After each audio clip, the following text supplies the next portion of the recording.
Good morning, everybody. Well, here I am leaving my Weight Watcher meeting, and it's weigh-in day. So let's chat about weigh-in day. Yes, ma'am. How did I do? I had a gain, which I was expecting, but with that gain, it was 1 pound and 2 ounces. And I am like, whew, I'll take it. Because this Christmas, holiday, New Year's season was very difficult, as I had stated before. Very difficult. I never expected that it would be quite this difficult. So I'm happy because I'm not at this point just 1.4 pounds from my goal weight. Now I'm 2.4 pounds from my goal weight, but I'm fine with it. And I think I can get this accomplished either next week or definitely the week after. We'll see, because I'm back on it, really dedicated. I did all the things that I needed to do to get my house cleaned and cleared out. And, sometimes with that thought is, our old habits that we have, or what we have ingrained inside of our head, such as, you have to clean your plate. You have to always eat everything that you place on your plate. I think it's an old habit. It's something that a lot of us have been brought up with, and also how wasteful it is to throw food out. And if you can safeguard food by placing it in the freezer and dividing it up into the right portion control size, then you can have it. Then you can keep it. But if you can't do that and you feel like it still will cause you to overindulge, then you have to do one of two things. You have to either donate the food, give it away, or you have to dispose of it in the waste, in the trash.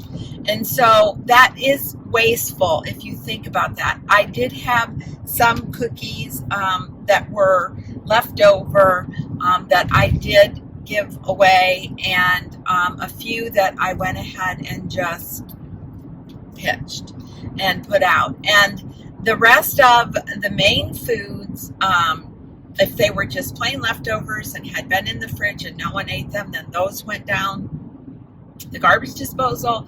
And then some of the foods I immediately divided up into the right portion size so that and froze those particular items, and then that way we can enjoy them later on in the right size. And it's just not this massive amount of food there waiting to tempt you. So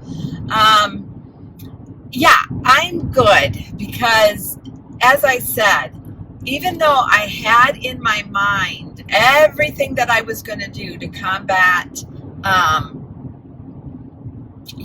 good eating habits, I think for the most part I did really well. I could have really overindulged in many things, but I didn't.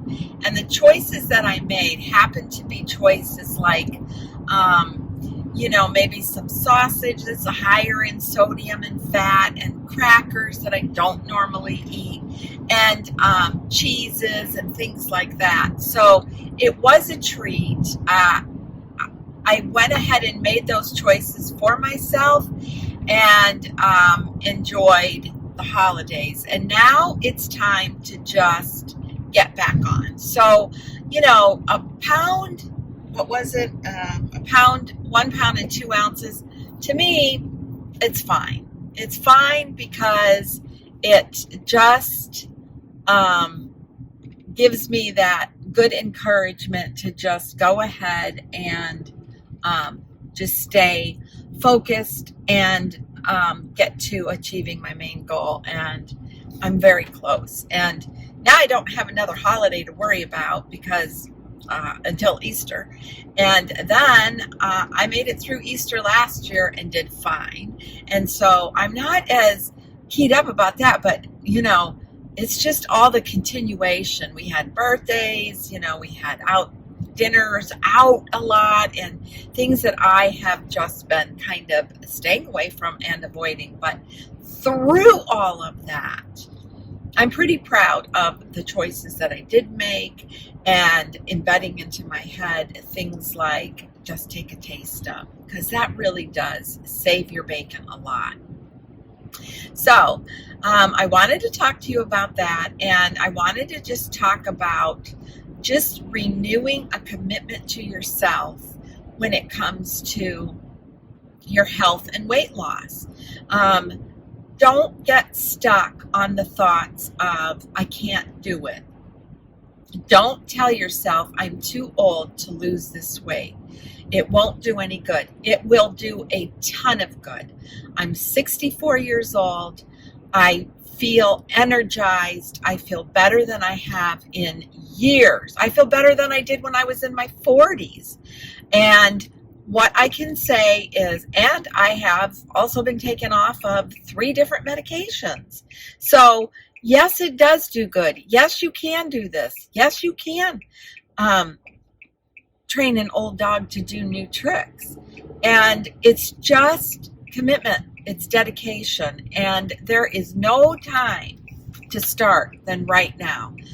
Especially because it is the beginning of the year, and we all have those thoughts in our head that at the beginning of the year we want to start new, start fresh, and we want a new way of looking at ourselves, and both inside and out. And I also think it's very important to focus, and this is not selfish, and I do think that this is a stumbling block for many people, and that is that they don't feel that they are worthy to spend this time dedicated to themselves. And you are, and it is important, and it is one of those things that you have to love yourself enough to do that for yourself. And we're directed to do that. It is not a selfish thing. It's not selfish to take care of yourself, because normally you are the caregiver of your entire family, your kids, I don't care what age they are, your husband. You have so much that you are always giving and doing for others that it's okay to take that time to concentrate on you and to do what's good for you, because it just opens up a stream where I think everybody can benefit from it. When you feel good and you feel rested and you feel energized, all of that pours out in what you're doing for not just yourself, but it does filter out to others, because it's a better you. And who doesn't want a better you? And I know we live in a world that is fast-paced. It is, we don't make eye contact with people. We do everything online, over the airwaves, on our phones, and we think that we need self-gratification instantly, and it's not worth achieving if I have to struggle for it. But I can tell you, this is a lifetime commitment. It is a lifetime commitment. I am a lifetime Weight Watcher. I have fallen off. And you might sit there and think, okay, so what makes the difference? Well, I'm going to adventure into my maintenance program the way I ventured into my weight loss program. Dedication, commitment, and knowing this is good for me.